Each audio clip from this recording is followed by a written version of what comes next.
Hello everyone, smarty YouTube চ্যানেলে তোমাদের সবাইকে স্বাগত। আগের দিন আমরা পলিটির 30টি ইম্পর্টেন্ট প্রশ্ন দেখেছি উইথ ডিটেল অ্যানালাইসিস। তো আজকে আমরা আবার সেট 2 নিয়ে এসেছি, যেখানে আরো 30টি গুরুত্বপূর্ণ প্রশ্ন থাকবে, যেগুলো তোমাদের আপকামিং যেসব পরীক্ষা আছে, যেমন কলকাতা পুলিশ, ওয়েস্ট বেঙ্গল পুলিশের constable, lady constable, SSC GD constable, excise men, এসএসসির গ্রুপ সি গ্রুপ ডি যেটা রিসেন্টলি বেরোবে, ডাব্লিউবিসিএস এর প্রিলি, এই সব পরীক্ষাগুলোর জন্যই খুবই গুরুত্বপূর্ণ। তো তোমরা প্রথম থেকে শেষ পর্যন্ত দেখবে, আশা করি তোমাদের ভালো লাগবে। তো চলো আজকের সেট শুরু করি। ভারতের রাজ্য ও কেন্দ্রীয় মধ্যে ক্ষমতা বন্টনের তালিকাগুলোর মধ্যে শিক্ষা কোন তালিকায় পড়ে? আচ্ছা, ভারতের রাজ্য ও কেন্দ্রের মধ্যে যে ক্ষমতা বন্টন, এটা কটা তালিকায় বিভক্ত? তিনটে। কি কি? কেন্দ্র তালিকা, রাজ্য তালিকা, যুগ্ম তালিকা। কেন্দ্র তালিকায় থাকে 100টি সাবজেক্ট, রাজ্য তালিকায় 66টি, আর যুগ্ম তালিকায় 52টি। শিক্ষা পড়ে যুগ্ম তালিকায়, শিক্ষা যুগ্ম তালিকায় পড়ে। আচ্ছা, কেন্দ্র তালিকায় 100টি বিষয়, রাজ্য তালিকায় 66টি বিষয়, যুগ্ম তালিকায় 52টি বিষয়। 1900 যেটা আমাদের শিক্ষা,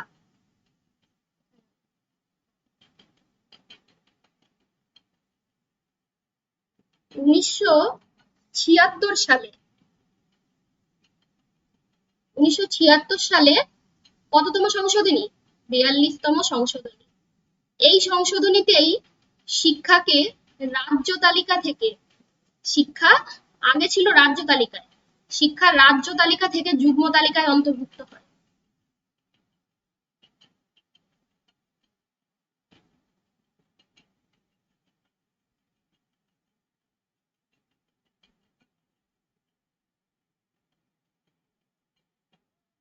যোগ হয়।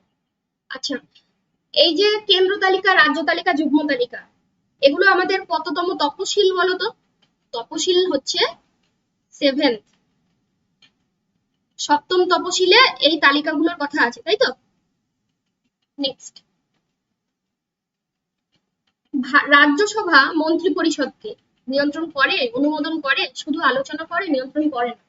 আমাদের মন্ত্রী পরিষদ দায়িত্বশীল থাকে কার কাছে? দায়িত্বশীল থাকে লোকসভার কাছে। তাহলে রাজ্যসভা মন্ত্রী পরিষদকে নিয়ন্ত্রণ করে না। এখানে অ্যান্সার হবে অপশন ডি, রাজ্যসভা মন্ত্রী পরিষদকে নিয়ন্ত্রণ করে না। নেক্সট, ভারতের রাষ্ট্রপতি নির্বাচিত হন, ভারতের রাষ্ট্রপতি নির্বাচিত হন, এখানে সঠিক উত্তরটি হবে কি রাজ্য ও কেন্দ্রীয় আইনসভার নির্বাচিত সদস্যদের দ্বারা। রাষ্ট্রপতি সরাসরি জনগণের দ্বারা নির্বাচিত হন না, তিনি একটি ইলেকটোরাল কলেজের মাধ্যমে নির্বাচিত হন। ইলেকটোরাল কলেজ, এখানে 3 ধরনের লোক থাকে। প্রথম কারা? যারা লোকসভা এবং রাজ্যসভার, লোকসভা এবং রাজ্যসভার এমপি যারা থাকে, লোকসভা এবং রাজ্যসভার এমপি মানে লোকসভা রাজ্যসভার যারা নির্বাচিত সদস্য তারা। সেকেন্ড নাম্বার কারা? বিধানসভা এবং বিধান পরিষদ, এই যে আমাদের 28টি রাজ্য, 28টি রাজ্যের বিধানসভা, লেজিসলেটিভ অ্যাসেম্বলি, বিধানসভা, আর বিধান পরিষদ, লেজিসলেটিভ কাউন্সিল এর এমএলএরা। আর তৃতীয় ধরনের ব্যক্তি কারা? আমাদের কেন্দ্রশাসিত অঞ্চল কটি? 8টি, তাই তো? কেন্দ্রশাসিত অঞ্চল 8টি। এই 8টির মধ্যে তিনটে তিনটে কেন্দ্রশাসিত অঞ্চল, তিনটে কেন্দ্রশাসিত অঞ্চল যাদের লেজিসলেটিভ অ্যাসেম্বলি মানে যাদের বিধানসভা আছে, এই বিধানসভার সদস্যরা, বিধানসভার যারা এমএলএ তারা নির্বাচিত সদস্য। এই তিনটে তিনটে অঙ্গরাজ্য, তিনটে কেন্দ্রশাসিত অঞ্চল কোনগুলো? দিল্লি, পন্ডিচেরি আর জম্মু কাশ্মীর। এই তিনটে কেন্দ্রশাসিত অঞ্চলের বিধানসভার নির্বাচিত সদস্যরা এই ইলেকটোরাল কলেজে থাকে। এরাই রাষ্ট্রপতি নির্বাচনে, এই 3 ধরনের লোকেরা রাষ্ট্রপতি নির্বাচনে অংশ নিতে পারে। রাষ্ট্রপতি নির্বাচনে কোনো মনোনীত প্রার্থীরা অংশ নিতে পারে না। কেন? তারা আমাদের এই যে আমাদের আমাদের ভারত কি, ভারত হচ্ছে গণতান্ত্রিক দেশ। তো এই গণতান্ত্রিক সিস্টেমকে তারা রিপ্রেজেন্ট করে না, তাই তারা আমাদের এই রাষ্ট্রপতি নির্বাচনের যে ইলেকটোরাল কলেজ, এটায় তারা অংশ নিতে পারে না। নেক্সট, সারা ভারতের আপাতকালীন অবস্থাকে জারি করতে পারেন। আপাতকালীন অবস্থা মানে জরুরি অবস্থা। জরুরি অবস্থা জারি করেন কে? রাষ্ট্রপতি। জরুরি অবস্থা আমাদের কত ধরনের হয়? জাতীয় জরুরি অবস্থা, আরেকটা কি রাজ্য, আরেকটা অর্থনৈতিক। 3 ধরনের জরুরি অবস্থা, তাই তো? জাতীয় জরুরি অবস্থা আর্টিকেল কত? 352। রাজ্য যেটা, সেটা আর্টিকেল 356। আর অর্থনৈতিক জরুরি অবস্থা আর্টিকেল 360। আচ্ছা, জাতীয় জরুরি অবস্থা এখনো পর্যন্ত কতবার হয়েছে? 3 বার হয়েছে। রাজ্য জরুরি অবস্থা 100 বারের ওপরে হয়েছে। আর অর্থনৈতিক জরুরি অবস্থা এখনো একবারও হয়নি।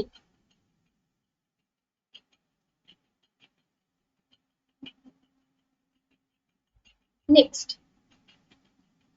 সংবিধানের কোন ধারা বলে রাষ্ট্রপতি কোন রাজ্য সরকারকে বরখাস্ত করতে পারবেন? রাজ্য সরকারকে বরখাস্ত কখন করবেন? যখন রাজ্য সরকারের অচলাবস্থা দেখা দেবে, মানে রাজ্যে যখন জরুরি অবস্থার পরিস্থিতি সৃষ্টি হবে, তাহলে রাজ্যে জরুরি অবস্থা আমি এক্ষুনি কত নম্বর আর্টিকেল বললাম? 356। তাহলে এখানে অ্যান্সার হয়ে যাবে আমার 356।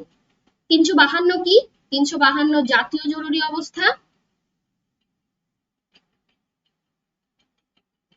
360 অর্থনৈতিক জরুরি অবস্থা। আর 356 রাজ্য জরুরি অবস্থা। নেক্সট, পশ্চিমবঙ্গে পঞ্চায়েত নির্বাচনে মহিলাদের নির্ধারিত আসন সংখ্যা। মহিলাদের নির্ধারিত আসন সংখ্যা 33% বা 1/3। 33% বা 1/3। আচ্ছা, পঞ্চায়েত কত নম্বর আর্টিকেল? পঞ্চায়েতের আর্টিকেল হচ্ছে 243 থেকে 243 ও। আর পার্ট কত? পার্ট হচ্ছে 9 পঞ্চায়েতে। নেক্সট, ভারতের অর্থ কমিশন গঠনের কথা সংবিধানে উল্লেখ আছে, এর সভাপতি নিয়োগ করেন কে? ভারতের অর্থ কমিশনের সভাপতি নিয়োগ করেন রাষ্ট্রপতি। রাষ্ট্রপতি আর কাদের কাদের নিয়োগ করেন সেটা দেখে নিই। রাষ্ট্রপতি নিয়োগ করেন প্রধানমন্ত্রী এবং মন্ত্রী পরিষদ।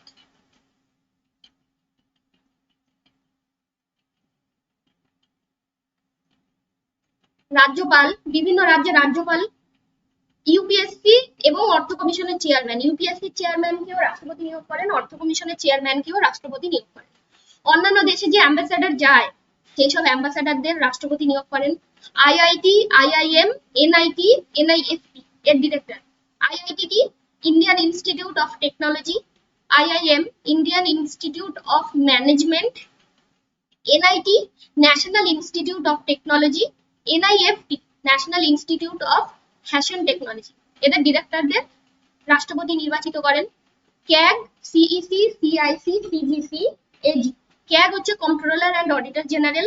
CEC Chief Election Commissioner. CIC Central Information Commissioner. CVC Central Vigilance Commissioner. AG Attorney General. আর আমাদের যে কেন্দ্রীয় বিশ্ববিদ্যালয়গুলো থাকে, সেগুলোর উপাচার্যদের নিয়োগ করেন। তাহলে রাজ্যে যে বিশ্ববিদ্যালয়, সেখানে উপাচার্য নিয়োগ করেন আমাদের রাজ্যপাল, আর কেন্দ্রীয় বিশ্ববিদ্যালয়ের ক্ষেত্রে সেটা রাষ্ট্রপতি। অর্থ কমিশন কত নম্বর আর্টিকেলে আছে? আর্টিকেল 280। নেক্সট, ভারতে পরিকল্পনা কমিশন গঠন সংবিধানের কোন ধারায় উল্লেখ আছে? আমাদের পরিকল্পনা কমিশন গঠন সংবিধানের কোনো ধারাতেই উল্লেখ নেই। এগুলো সংবিধানের কোনো ধারাতেই উল্লেখ নেই। পরিকল্পনা কমিশন আমাদের একটা নন কনস্টিটিউশনাল বডি। নন কনস্টিটিউশনাল বডি মানে যেটা অসাংবিধানিক বডি। অসাংবিধানিক বডি এগুলো কি হয়? এইগুলো আমাদের সংবিধানের কোনো ধারায় উল্লেখ থাকে না। এই বডিগুলো, এগুলো সংবিধানে কোথাও উল্লেখ নেই, কিন্তু এগুলোকে আমাদের পার্লামেন্ট কি করে?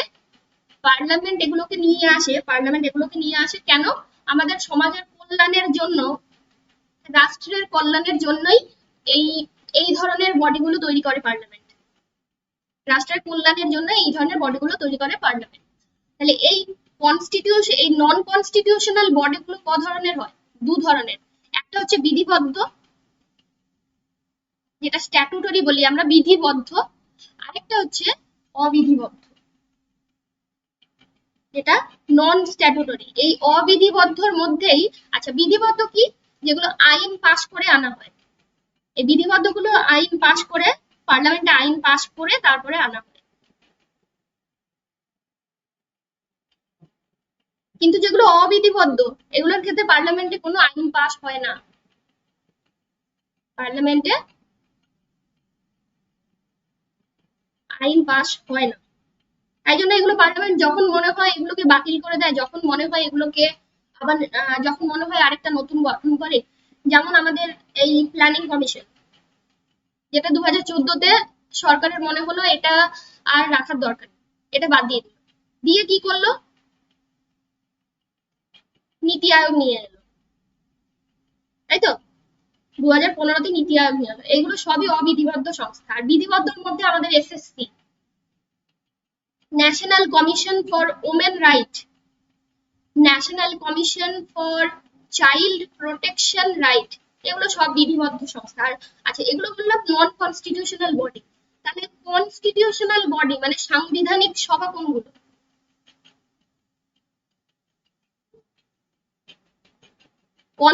কনস্টিটিউশনাল বডি আমাদের টোটাল আছে 8টি কনস্টিটিউশনাল বডি আছে। কি? প্রথমে হচ্ছে ফাইন্যান্স কমিশন,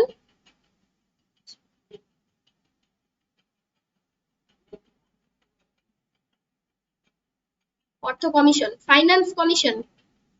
সেকেন্ড নাম্বার হচ্ছে CAG,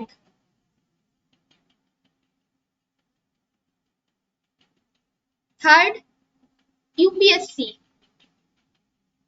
fourth Attorney General, fifth নির্বাচন কমিশন। এগুলো থেকে পরীক্ষায় প্রশ্ন আসে যে এটা কি সংবিধানে উল্লেখ আছে? তো তাহলে আমরা এই 8টা যদি মুখস্থ রাখতে পারি, 8টার বাইরে যেগুলো আছে সেগুলো সংবিধানে উল্লেখ নেই বাকিগুলো। Number 6 National Commission for SC, 7টা এখানে লিখি, ন্যাশনাল কমিশন ফর এসটি, আর 8 National Commission for Backward Classes. এই এসটি যেটা ব্যাকওয়ার্ড ক্লাসেস, যেটা এটা রিসেন্ট অ্যাড হয়েছে কনস্টিটিউশনাল, মানে সাংবিধানিক স্বীকৃতি এটা রিসেন্ট পেয়েছে 102তম সংশোধনীতে 2018-তে। ভারতের সংবিধান গ্রহণ করা হয় কবে? ভারতের সংবিধান গ্রহণ করা হয় 26শে নভেম্বর 1949। আর কার্যকর কবে হয়? কার্যকর 26শে জানুয়ারি 1950। নেক্সট, ভারতের সংবিধানের কত নং ধারা অনুযায়ী অর্থ কমিশন গঠিত হয়? অর্থ কমিশন গঠিত হয় সংবিধানের 280 নং ধারা অনুযায়ী। আচ্ছা, অর্থ কমিশন প্রথম কবে গঠিত হয়েছিল? 1951 সালে। এই প্রথম চেয়ারম্যান কে ছিলেন তখন? 1951 সালে চেয়ারম্যান ছিলেন কেসি নিয়োগী। ইনি ফার্স্ট চেয়ারম্যান, প্রথম চেয়ারম্যান ছিলেন কেসি নিয়োগী। অর্থ কমিশনের টার্ম কতদিন এদের কার্যকাল থাকে? 5 বছর। আচ্ছা, মেম্বার কজন থাকে?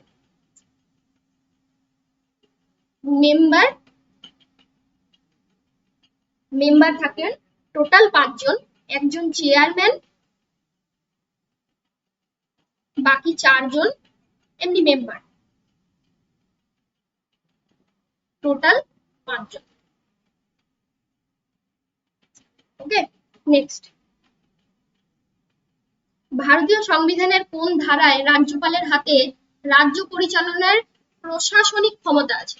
প্রশাসনিক ক্ষমতা আছে 154 ধারা। আচ্ছা, রাজ্যপালের আর কয়েকটি রাজ্যপাল রিলেটেড আরো কটা আর্টিকেল আমরা দেখে নিই।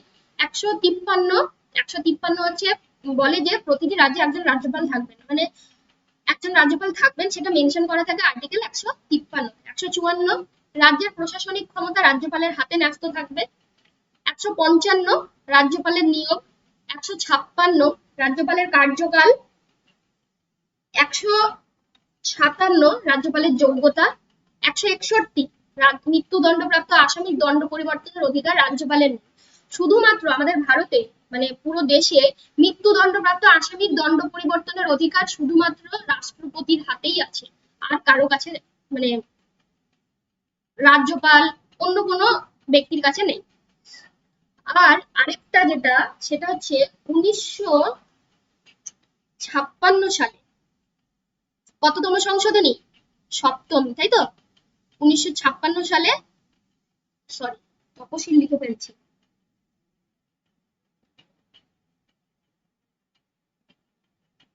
সংশোধনী কি বলে যে একজন ব্যক্তি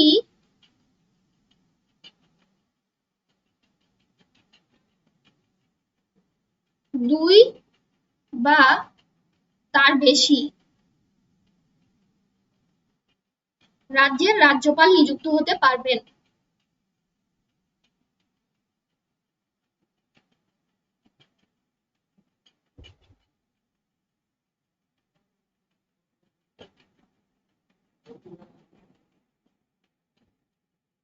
উনিশশো সালে সপ্তম সংশোধনীতে বলা হয় একজন ব্যক্তি দুই বা তার বেশি রাজ্যের রাজ্যপাল নিযুক্ত হতে পারেন। এই জন্য তোমরা দেখবে যে একজন ব্যক্তি আনন্দীবেন প্যাটেল দুটো রাজ্যের রাজ্যপাল, এটা 1956 সালে সপ্তম সংশোধনীতে যোগ করা হয়েছে।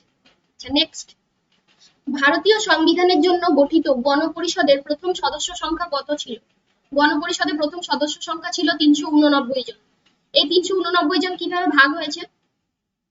292 জন এসছে 11টা যে ব্রিটিশ শাসিত প্রদেশ ছিল তা থেকে, ব্রিটিশ শাসিত প্রদেশ থেকে এরা সবই নির্বাচিত হয়ে এসেছেন। আচ্ছা, 93 জন ছিলেন নমিনেটেড। কেমন ব্যক্তি এরা? এরা সব ওই রাজতান্ত্রিক যে প্রদেশগুলো ছিল সেখান থেকে, মানে যেমন হায়দ্রাবাদ, জয়পুর, যেখানে রাজার রাজত্ব তখনও ছিল। আর বাদ বাকি আর কজন? 4।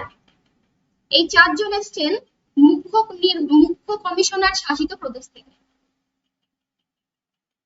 মুখ্য কমিশনার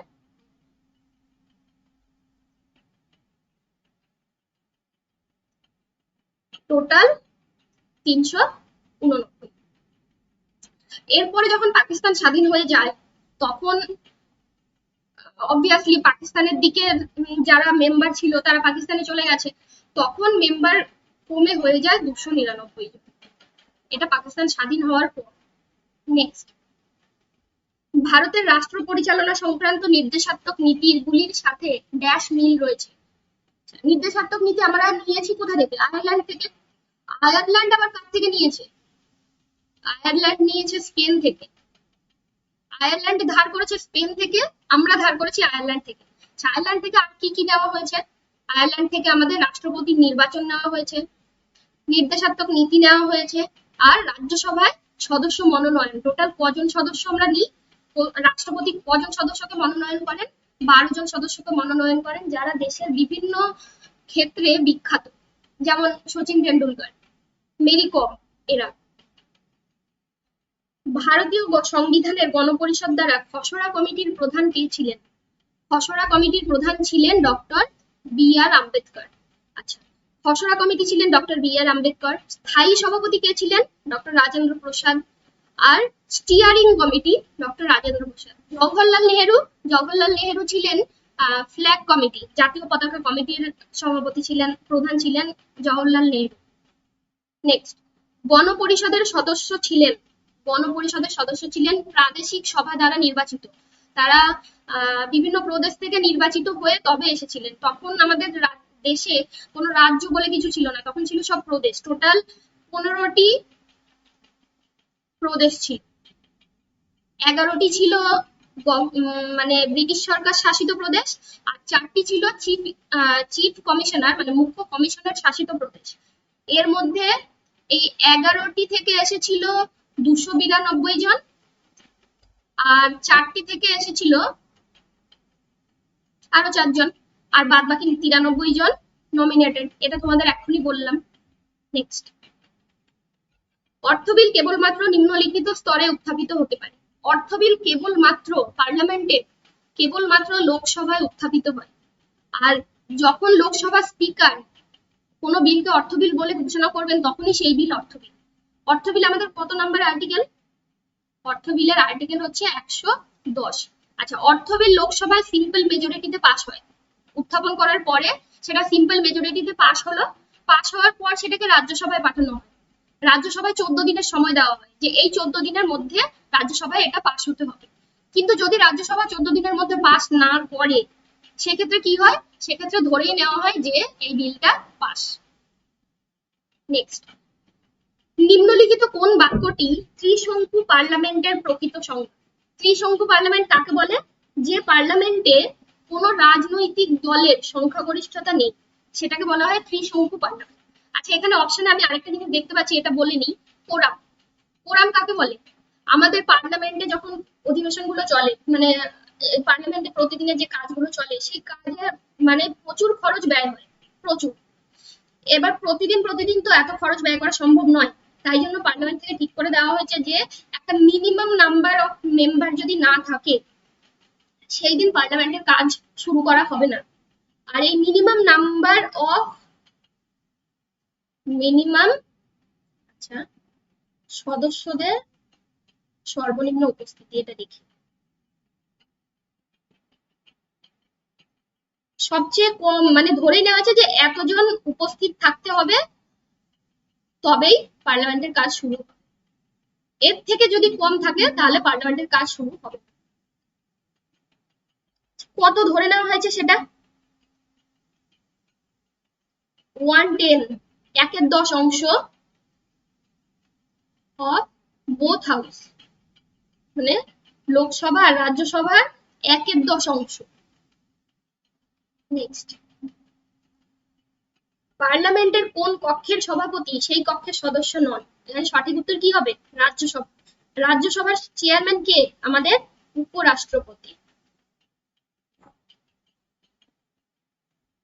লোকসভার যিনি স্পিকার হন তিনি তো নির্বাচিত হয়েই আসেন, তাহলে তিনি তো সেই কক্ষেরই সদস্য। কিন্তু রাজ্যসভার চেয়ারম্যান আমাদের উপরাষ্ট্রপতি, তিনি সেই কক্ষের সদস্য নন। নেক্সট, শাসনতন্ত্রের কোন সংশোধনী পঞ্চায়েতকে শাসনতান্ত্রিক মর্যাদা দেওয়া হয়েছে? পঞ্চায়েত ৭৩তম সংশোধনী ১৯৯২। ৭৪তম সংশোধনী কি? এটাও ১৯৯২। এটা হচ্ছে মিউনিসিপ্যালিটি, পৌরসভা। নেক্সট, সুপ্রিম কোর্টের প্রধান বিচারপতিকে নিযুক্ত করেন কে? সুপ্রিম কোর্টের প্রধান বিচারপতিকে নিযুক্ত করেন রাষ্ট্রপতি। সুপ্রিম কোর্টের প্রধান বিচারপতি হন একদম সিনিয়র মোস্ট যিনি জাজ থাকেন তিনি, একদম সিনিয়র মোস্ট জাজ যিনি থাকেন তাকে প্রধান বিচারপতি পদে নিয়োগ করা হয়। আচ্ছা, সুপ্রিম কোর্ট কত নাম্বার পার্টে আছে? সুপ্রিম কোর্ট পার্ট হচ্ছে 5। আর্টিকেল হচ্ছে 124 থেকে 147 আর্টিকেল। আচ্ছা, সুপ্রিম কোর্টে টোটাল জাজ হচ্ছেন 34 জন, একজন চিফ জাস্টিস আর বাকি জন এমনি জাজ। আচ্ছা, আমাদের দেশে সুপ্রিম কোর্ট চালু হয়েছিল কবে থেকে? 28শে জানুয়ারি 1950 চালু হয়। 28শে জানুয়ারি 1950 থেকে চালু। নেক্সট, রাষ্ট্রের নির্দেশাত্মক নীতিসমূহ, এখানে সঠিক উত্তর হবে আদালতের বিচারের যোগ্য নয়। আমাদের নির্দেশাত্মক নীতি যেগুলো রাষ্ট্রের সংবিধানে উল্লেখ করা আছে এইগুলোর মধ্যে কোনোটা যদি আমাদের লঙ্ঘিত হয়, ভায়োলেট হয়, সেক্ষেত্রে আমরা যেমন মৌলিক অধিকারের ক্ষেত্রে আমরা সুপ্রিম কোর্টের দ্বারস্থ হতে পারি, এই ক্ষেত্রে আমাদের কোর্টে দ্বারস্থ হওয়ার দরকার নেই, কোনো বিচারই হবে না। আচ্ছা, এই নির্দেশাত্মক নীতি আমাদের কত নাম্বার পার্টে আছে? পার্ট আছে 4 এ। আর্টিকেল কত?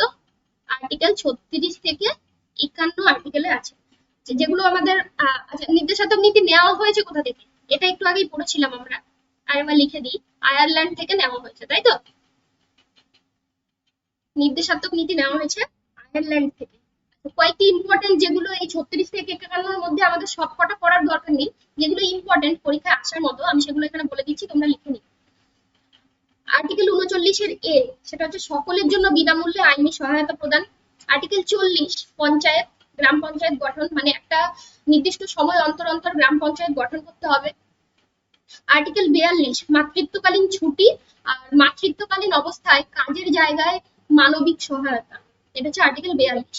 আর্টিকেল 44 ইউনিফর্ম সিভিল কোড, এটা এটা আর এটা পরীক্ষা খুবই আছে। আর্টিকেল 47 মানুষের স্বাস্থ্যের কথা ভেবে রাষ্ট্র তামাক মাদক দ্রব্য নিষিদ্ধ করবে। আচ্ছা, এটাই দেখো, এটা আমাদের নির্দেশাত্মক নীতিতে বলে দেওয়া আছে যে রাষ্ট্র এগুলো নিষিদ্ধ করবে, কিন্তু রাষ্ট্র কি আদৌ নিষিদ্ধ করেছে? রাষ্ট্র উল্টে লাইসেন্স দেয়, মাদক দ্রব্য বিক্রি করার জন্য লাইসেন্স দেয়। তো এটা যখন আমাদের, আমরা কি এটা নিয়ে আমরা কোর্টের দ্বারস্থ হলে কোনো বিচার হবে? হবে না, এগুলো নিয়ে কোনো বিচার হয় না। আর্টিকেল 48 এ পরিবেশ সংরক্ষণ, বন ও বন্যপ্রাণী সংরক্ষণ। 49 গুরুত্বপূর্ণ স্মারক যেগুলো স্মৃতিসৌধ আছে সেগুলোকে সংরক্ষণ করতে হবে।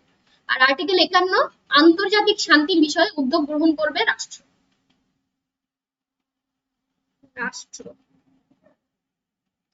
হলো। নেক্সট, ভারতীয় শাসনতন্ত্রের প্রস্তাবনা অনুযায়ী ভারতবর্ষ কি সার্বভৌম সমাজতান্ত্রিক ধর্মনিরপেক্ষ গণতান্ত্রিক প্রজাতন্ত্র, তাই তো? এই সমাজতান্ত্রিক আর ধর্মনিরপেক্ষ এই কথা দুটো প্রিয়াম্বেলে প্রথম থেকে ছিল না, প্রথম থেকে ছিল সার্বভৌম গণতান্ত্রিক প্রজাতন্ত্র। সমাজতান্ত্রিক আর ধর্মনিরপেক্ষ এই কথা দুটো যোগ হয়েছিল 1942-এ, সরি 1976-এ, 42তম, উল্টে দিয়েছি, 42তম সংশোধনীতে এই কথা দুটো আমাদের প্রিয়াম্বেলে যোগ হয়। নেক্সট, আচ্ছা নেক্সট প্রশ্ন কি বলছে, ভারতীয় শাসনতন্ত্র নিম্নলিখিত দেশের শাসনতন্ত্রের অনুকরণে পার্লামেন্টারি শাসন ব্যবস্থা রূপায়ণ করেছে। ভারতীয় শাসনতন্ত্র পার্লামেন্টারি শাসন ব্যবস্থা রূপায়ণ করেছে, ব্রিটেন থেকে নেওয়া হয়েছে। আচ্ছা, ব্রিটেন থেকে আর কি কি নেওয়া হয়েছে সেগুলো দেখে নিই। ব্রিটেন থেকে নেওয়া হয়েছে আইনের শাসন, রুল অফ ল, রাষ্ট্রপতি, প্রধানমন্ত্রী এবং মন্ত্রী পরিষদ, লোকসভা স্পিকার, একক নাগরিকত্ব, মানে আমাদের দেশে একটাই নাগরিকত্ব থাকবে, আমি এই রাজ্যে বাস করছি বলে এই রাজ্যের নাগরিকত্ব প্লাস দেশের নাগরিকত্ব এমন নয়। পার্লামেন্টারি শাসন ব্যবস্থা, যেখানে থাকবে একজন নমিনাল হেড, একজন রিয়েল হেড। নমিনাল হেড কে? নমিনাল হেড হন আমাদের রাষ্ট্রপতি, আর রিয়েল হেড হলেন প্রধানমন্ত্রী। তারপর হচ্ছে দ্বিকক্ষীয় সংসদ, মানে লোকসভা প্লাস রাজ্যসভা। আর শক্তিশালী নিম্নকক্ষ, শক্তিশালী নিম্নকক্ষ কেন বলা হয়েছে? নিম্নকক্ষ আমাদের কি? লোকসভা। লোকসভা আমাদের নিম্নকক্ষ আর উচ্চকক্ষ হচ্ছে রাজ্যসভা। এবার শক্তিশালী কেন বলা হয়েছে? আমাদের ভারত, আমরা দেখলাম যে প্রস্তাবনায় ভারত হচ্ছে গণতান্ত্রিক দেশ, তাহলে গণতান্ত্রিক দেশে রাজ্যসভায় তো আমাদের সরাসরি নির্বাচিত হয় না, জনগণ নির্বাচিত করেন না রাজ্যসভার সদস্যদের, কিন্তু লোকসভার যারা আছেন তারা প্রতি 5 বছর অন্তর অন্তর জনগণের দ্বারা সরাসরি নির্বাচিত হন। অর্থাৎ লোকসভা কি করে? আমাদের যে গণতান্ত্রিক সিস্টেম সেটাকে রিপ্রেজেন্ট করে, তাহলে সেটাই শক্তিশালী হতে হবে, তাই জন্য বলে শক্তিশালী নিম্নকক্ষ। আর CAG, CEC, CIC, CVC, Attorney General, এইসব পদগুলো সব ব্রিটেন থেকে নেওয়া হয়েছে। নেক্সট, ত্রিস্তর পঞ্চায়েত রাজ ব্যবস্থার মধ্যবর্তী স্তর কোনটি? ত্রিস্তর পঞ্চায়েত রাজ ব্যবস্থার মধ্যবর্তী স্তর হচ্ছে পঞ্চায়েত সমিতি। আচ্ছা, পঞ্চায়েত ব্যবস্থা ত্রিস্তর বলেছে, কি কি? সর্বনিম্ন হচ্ছে গ্রাম পঞ্চায়েত,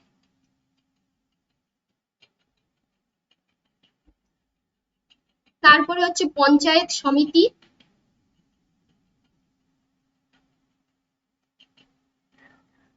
আর সর্বোচ্চ হচ্ছে জেলা পরিষদ।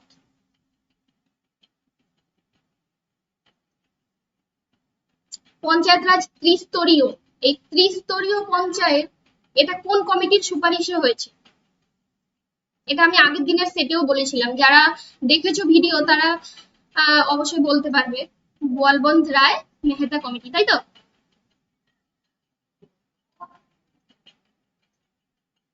নেক্সট, ভারতীয় সংবিধানের কোন ধারা অনুসারে পার্লামেন্টের উভয় কক্ষেই কেন্দ্রীয় বাজেট পেশ করা হয়? এখানে সঠিক উত্তর হবে আর্টিকেল 112। 112 নং ধারা অনুযায়ী পার্লামেন্টের উভয় কক্ষেই কেন্দ্রীয় বাজেট পেশ করা হয়। 360 কি? 360 হচ্ছে অর্থনৈতিক জরুরি অবস্থা।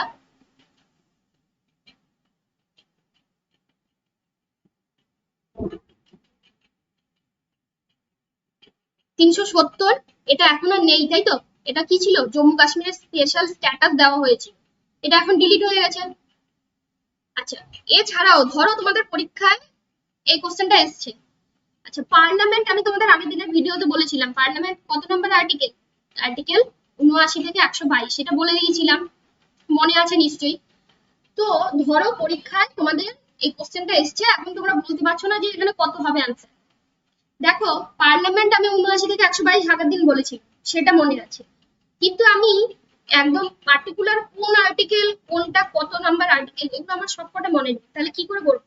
79 থেকে 122 এর মধ্যে দেখো 112ই তো আছে, তাহলে এটা যদি পরীক্ষায় নাও একদম পার্টিকুলার আর্টিকেলটা মনে না থাকে, এইভাবেও আমরা করে আসতে পারি, হয়তো হতেও পারে। নেক্সট, কোন প্রধানমন্ত্রীর কার্যকালে দলত্যাগ বিরোধী বিল পাশ হয়েছিল? রাজীব গান্ধী ছিলেন তখন প্রধানমন্ত্রী। কত সালে? 1985 সালে 52তম সংশোধনীতে এই দলত্যাগ বিরোধী বিলটা পাশ হয়েছিল, এটা আমাদের তপশিলে 10ম তপশিলে যোগ করা হয়েছিল। নেক্সট, সংবিধান সভার সভাপতি কে ছিলেন? ডক্টর রাজেন্দ্র প্রসাদ। বি আর আম্বেদকর ছিলেন খসড়া কমিটির সভাপতি, রাজেন্দ্র প্রসাদ স্টিয়ারিং কমিটিরও সভাপতি ছিলেন, আর জওহরলাল নেহরু কি বলেছি, জাতীয় পতাকা কমিটির সভাপতি ছিলেন। ভারতীয় সংবিধানের 6ষ্ঠ তালিকায় যে বিষয় নিয়ে সংস্থান রাখা হয়েছে তা হলো আসাম, মেঘালয়, মিজোরাম প্রভৃতি উপরাজ্যের এলাকাগুলির প্রশাসন এবং নিয়ন্ত্রণ। এটা হচ্ছে 6ষ্ঠ তপশিলি। আচ্ছা, প্রথমটা কি ছিল? প্রথমটা ছিল রাজ্য, মানে অঙ্গরাজ্য, রাজ্য এগুলো। দ্বিতীয় নাম্বার বেতন। তৃতীয় হচ্ছে শপথ। চতুর্থ রাজ্যসভায় সিট বন্টন, রাজ্যসভায় সিট। পঞ্চম তপশিল এরিয়ার প্রশাসন, তপশিল এলাকার প্রশাসন। ষষ্ঠ আসাম, মেঘালয়, মিজোরাম, ত্রিপুরার প্রশাসন। এই 4টে রাজ্যের তপশিল এরিয়া, সেগুলোর প্রশাসন এবং নিয়ন্ত্রণ। আচ্ছা, সপ্তম হচ্ছে কেন্দ্র, যুগ্ম, রাজ্য, এই তালিকাগুলো, কেন্দ্র তালিকা, যুগ্ম তালিকা, রাজ্য তালিকা। অষ্টম সরকারি ভাষা।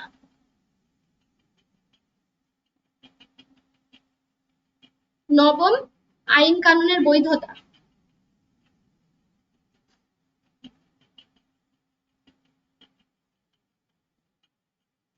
দশম দলত্যাগ বিরোধী আইন, যেটা 1985-তে রাজীব গান্ধী সরকারের সময় যোগ হয়, 52তম সংশোধনী। 11 পঞ্চায়েত, 73তম সংশোধনীতে যোগ হয় 1992-তে। 12 মিউনিসিপ্যালিটি, 74তম সংশোধনী 1992।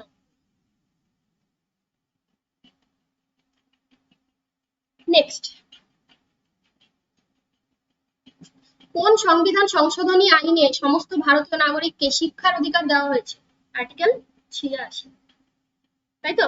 আর্টিকেল 86 নং সংশোধনীতে আর্টিকেল 21-এর এ যোগ করা হয়েছে। আচ্ছা, 73তম সংশোধনী 1992, যেটা পঞ্চায়েত। 74তম সংশোধনী 1992 মিউনিসিপ্যালিটি। আর 86তম সংশোধনী 2002-তে 11তম মৌলিক কর্তব্য প্লাস আর্টিকেল 21-এর এ, আর্টিকেল 21-এর এ, যেটা 6 থেকে 14 বছরের সকল শিশুর শিক্ষার অধিকার মৌলিক অধিকারের তালিকায় ভুক্ত করা হয়েছে। আর 91তম সংশোধনী 2003, যেটায় কেন্দ্র এবং রাজ্য মন্ত্রী পরিষদে যত সদস্য থাকবে সেগুলো লোকসভা এবং বিধানসভার থেকে 15%-এর বেশি হতে পারবে না, এটা বলে দেওয়া হচ্ছে। কোন সালে পশ্চিমবঙ্গে বিধান পরিষদের বিলোপ ঘটানো হয়েছিল? পশ্চিমবঙ্গে বিধান পরিষদের বিলোপ ঘটানো হয়েছিল 1969 সালে। আচ্ছা, আমাদের বিধান পরিষদে বিধান পরিষদ এটা কত নাম্বার আর্টিকেলে আছে? আর্টিকেল 170 নাম্বার আর্টিকেল আছে। আমাদের দেশে এখন কটি রাজ্যে বিধান পরিষদ আছে? 6টি রাজ্যে। কি কি? ইউপি, বিহার, মহারাষ্ট্র, অন্ধ্রপ্রদেশ, তেলেঙ্গানা, কর্ণাটক। এই 6টি রাজ্যে আমাদের বিধান পরিষদ আছে। আমাদের রাজ্যেও পশ্চিমবঙ্গে রিসেন্টলি বিধান পরিষদ আমরা বিল পাস করানোর পরিকল্পনা চলছে। বিধান পরিষদ হয়তো এসে যাবে। তো এই ছিল তোমাদের 30টা প্রশ্ন, আজকের 30টা প্রশ্ন। আশা করি তোমাদের ভালো লাগলো। ভালো লাগলে লাইক কমেন্ট করে জানাবে। যদি তোমাদের কাছে হেল্পফুল মনে হয় তাহলে তোমাদের বন্ধুদের সাথে শেয়ার করো। আর এটা হচ্ছে আমাদের অফিসিয়াল ওয়েবসাইট nbcsmarty.com। এটা গুগলে তুমি সার্চ করলে এইরকম একটা ফ্রন্ট পেজ আসবে, হোম পেজে ক্লিক করলে এইরকম একটা পেজ আসবে। এখানে আমাদের প্রতিদিনই ওয়েবসাইটে প্রতিদিনই মক টেস্ট নেওয়া হয়। আর উইকলি তোমাদের যে আপকামিং পরীক্ষা আছে সেটার উপর বেস করে উইকলি একটা করে মেগা মক টেস্ট নেওয়া হয়। তো তোমরা আমাদের টেলিগ্রাম গ্রুপে যোগ হতে পারো। কোন দিন কোন পরীক্ষা নেওয়া হচ্ছে, কোন সপ্তাহে কি পরীক্ষা নেওয়া হচ্ছে, বা তোমাদের কি পরীক্ষার প্রয়োজন, তোমরা কিসের প্রিপারেশন নিচ্ছ, সেই বেসিসে কি পরীক্ষার প্রয়োজন, সেগুলো সবই জানাতে বা জানতে আমাদের টেলিগ্রাম গ্রুপে যোগ হও। আমাদের টেলিগ্রাম গ্রুপে অলরেডি 1.5K মতো মেম্বার আছে, তোমরা সেখানে যোগ হয়ে যাও। আমি নিচে ডেসক্রিপশন বক্সে লিংক দিয়ে দেবো। আর এটা হচ্ছে আমাদের ফেসবুকেরও লিংক দিয়ে দেবো। ফেসবুক পেজে যোগ হলেও তোমরা সব ডিটেল পেয়ে যাবে, কখন কি টেস্ট নেওয়া হচ্ছে না না। আর আজকে আমি যেটা পড়ালাম সেটার আমি একটা মক টেস্ট আকারে আমি ওয়েবসাইটে দিয়ে দেবো। তোমরা সেখানে গিয়ে ওয়েবসাইটে গিয়ে রিসেন্ট যে পোস্ট আছে সেখানে গিয়েও তোমরা এই টেস্টটা দেবে, দেখবে তোমরা কতটা পাচ্ছ।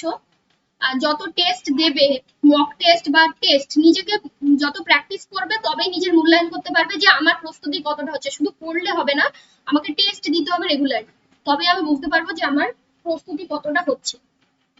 আচ্ছা, তো আজকে যেটা পড়ালাম সেটার আমি একদম ডিটেল যেভাবে আমি লিখে বা ডিটেল আরো যেগুলো এক্সট্রা যেগুলো ছিল কোশ্চেন ছাড়া, আমি সবই অ্যানোটেশন সহ আমি নিচে ডেসক্রিপশন বক্সে পিডিএফ এর লিংক দিয়ে দেবো, তোমরা পিডিএফ টা ডাউনলোড করে নিতে পারো। তো আজকের জন্য এটুকুই, নেক্সট আরেকটা ভিডিও নিয়ে আসবো। Thank you.